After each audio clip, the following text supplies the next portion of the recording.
Okay, well, I guess we'll go ahead and get started. My clock says it's a minute, almost 2 after the hour. We had a start time of 4 o'clock, and so we'll go ahead and get started. So we are here today to, I guess, first off, I wanted to note that this presentation is being recorded, and it will be made available on our website. So just, have that be known. So why are we here? This is the Red Butte Creek Subdivision Proposed Determination Public Meeting. And my name is Michael Drake. I'm the Assistant State Engineer over Adjudication. And also on this meeting is Gary Brimley, who is an Adjudication Engineer in the Adjudication section. We also have James Greer, who is the Deputy State Engineer. And then we have Ben Jensen, who is the Attorney General's representative for adjudication. And we appreciate those that have attended. And unless there are some questions, we'll just go ahead and get started. This is a meeting we typically hold in person, but clearly due to the pandemic, it's not the best thing to do, and so this is our electronic meeting statement, and we're holding this remotely, and to basically to keep everyone safe. So this is our statement here. It'll be made available on when this presentation is uploaded to our website. So let's talk about what we're going to review today. We're going to review the adjudication process. We're going to take a look at the proposed determination. We're going to look at the hydrographic survey maps, and we're going to talk about how you can get access to the proposed determination and hydrographic survey maps, and then we'll entertain any questions that there might be. So this is the adjudication process. It's a little different with this one. This one's an older adjudication, so we'll talk about how that differs from how we do things now. This adjudication commenced with a court order back in 1944. That's quite a long time ago. These things take many, many years to do.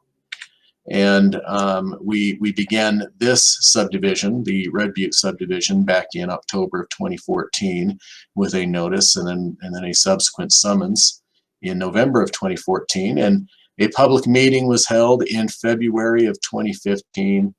And then we followed that up with notices to file claims, and so that brings us to the big difference between this adjudication and how we now do things. It's notable that this follows that older process before the list of unclaimed rights entered statute, and so those are not part of this particular process. And so what we've been doing since that public meeting and the notice to file claims is we've been reviewing the various claims, and we've reached a point where we've made a recommendation to the court, a proposed determination, and that was published on November 25th of 2020. And we are in the midst of the 90-day period to file an objection. And another important part of that is what we're doing right now. We're holding the public meeting. And following this public meeting, we will serve a final summons for this subdivision, and presuming we get objections, or even if we don't, we'll resolve those objections in the coming months and ultimately seek an interlocutory decree for this subdivision. So that's kind of the process that we have followed and what is still ahead of us. Are there any questions regarding this process? John, we're all looking at you. You're the only guy. Nothing here. Okay. Okay, so let's talk about the proposed determination and what is in it. So these are the various contents or the various pages, sections of the proposed determination: the title page, notice to water users, a preamble, a location map, the priority schedule, description of water rights, disallowed rights, and the alphabetic index. And so we'll look at each one of these one by one. So first up is the title page. It's pretty straightforward. It lists some general information about the adjudication, in this case, the district court. It also describes it provides a description of the general adjudication and the civil number. It identifies the hydrologic division and subdivision names, in this case, the Red Butte Creek Subdivision. And it identifies the area and book numbers, and that is 57-3. Next up is the notice to water users. And this has some important information as well. Again, it identifies a civil case number and the judge. And then importantly, it gives instructions on how to file an objection. Next up is the preamble. This section describes how the state engineer developed this proposed determination and gives greater detail to the various sections of the document. I'm not going to point out anything specific in here. There's several pages here. If we have questions on any of those parts, we can certainly entertain those at the end. Next up is the location map. Generally, this one is pretty simple. It follows the Red Butte Creek drainage. And generally, we've got a couple little pointers here on the map. It's kind of bounded on the south by 13th South, and it terminates at about 7th East, but then goes upstream from there following the creek. The next section of the proposed determination is the priority schedule. This section lists each of the water rights by source in order of priority date. And so you'll find the water source, and then the priority date, the quantity of water, the water right number, and the ownership information on this page. And this is split into surface and underground sources. The next section is the description of water rights. Each water right has some common features at the top, including the water right number that you see now, the ownership, type of right, and quantity of water. It also shows the priority date and the source.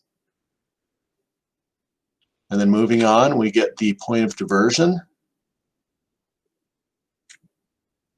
And then after the point of diversion, we come to the beneficial use portion of the water right. This is where things can get a little confusing. Each water right is shown in a water use group. And these are all water rights that jointly work to provide for the beneficial use as shown below. Presently, we're looking at a water right that's owned by Salt Lake City, and it's used for the municipal purposes of the city. And then here we see the period of use, which is from, in this case, is January 1 to December 31st. And then finally, we see the sole supply that this water right contributes to this beneficial use. In this case, water right 574410 provides 839.8 acre feet of water for municipal purposes. Now let's look at another example. This is water right 57-10344, which is used for irrigation. And here you can see that this water right is listed in a water use group with one other water right and has a sole supply of 0.03 acres with a group total of 1.32 acres. Now this water right will take us to some additional details you can find on some water rights, particularly relating to the place of use. So here you see the section, township, and range where this water right's place of use is located. And next to this you can see a matrix, and this matrix represents the quarter sections of each section. And the various quarter sections the quarter sections representing this water use group's place of use. And then finally, the total irrigated acreage in each section is also described at the far right.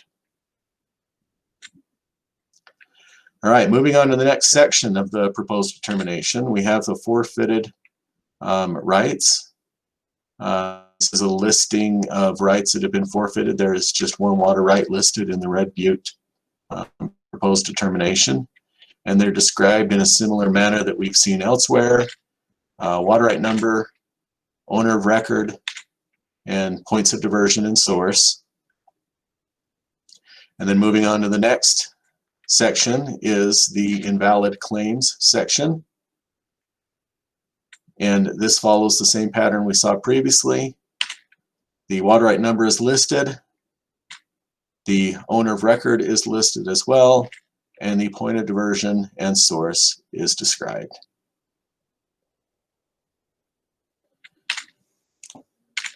After the invalid claims section, we come to the alphabetic index.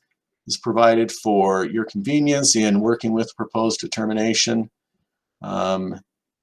This one's not as long and as extensive as some of them are, but still it's provided here, and it follows a similar format to other sections.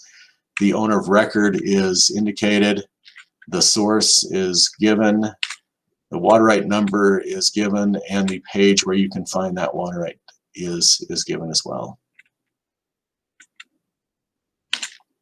Now moving on to a unique thing in this proposed determination is given in Appendix 1. Whoops, sorry about that. Let me back up. So unique to this is that the state engineer undertook settlement negotiations with the federal government regarding any reserve rights that may exist upon establishing the Uinta-Wasatch Cache National Forest. And this settlement in its entirety is included in an appendix, Appendix 1 to this PD. And we won't review that in detail, but we've also included a water right entry, and that is 57-106-98. And we'll highlight one specific part of this entry and point out that that it should be noted that Appendix 1 is the official defined description of this federal reserve right, and that this listing in the description of rights is a summary of it, and so you should really consult that appendix for a detailed description of that right. Moving on to the next section, we have the hydrographic survey maps, and these were published with the proposed determination, and this is a sample from that map set, and it shows, as you can see here, the subdivision boundary in yellow. It shows points of diversion in a couple different colors depending on the type of point of diversion. It shows irrigated acreages. It also shows sections and other information that helps you figure out what's going on.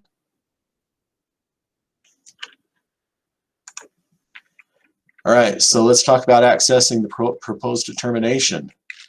When we published the PD, the proposed determination, on November 25th, we sent notice to each of the following groups, and those are shown on the screen, and that is the water right owners listed on the records of the state engineer, claimants who submitted claims, registered agents, and councils of record who filed an appearance with the court.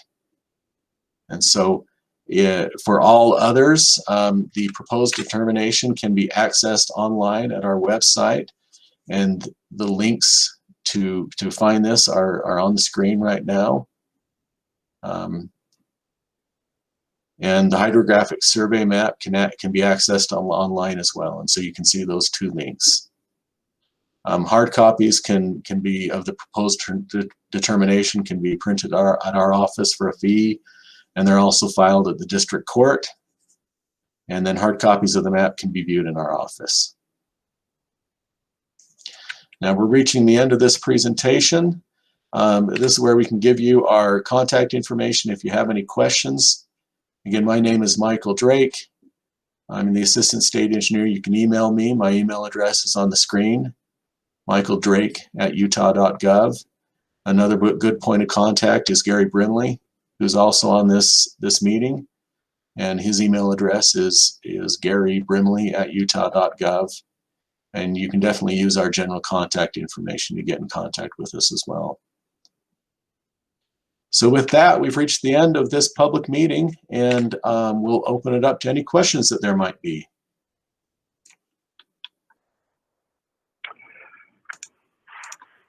I would have one question, and that is, what is the plan with regards to possibly serving the proposed determination outside the water users in the Red Butte Creek book. Water users outside the Red Butte Creek. You want to help me on that one, Ben? Yeah, Mike, if I can. John, so to address that concern issue I think that you're raising is notice to other water users outside of the book boundary. We've published the proposed determination in the newspaper, providing constructive notice to water users. Okay, that's good. And once we get proof of that publication back, we file it with the court, so it's part of the court record. Good. I wasn't sure if that had been done in this case or not.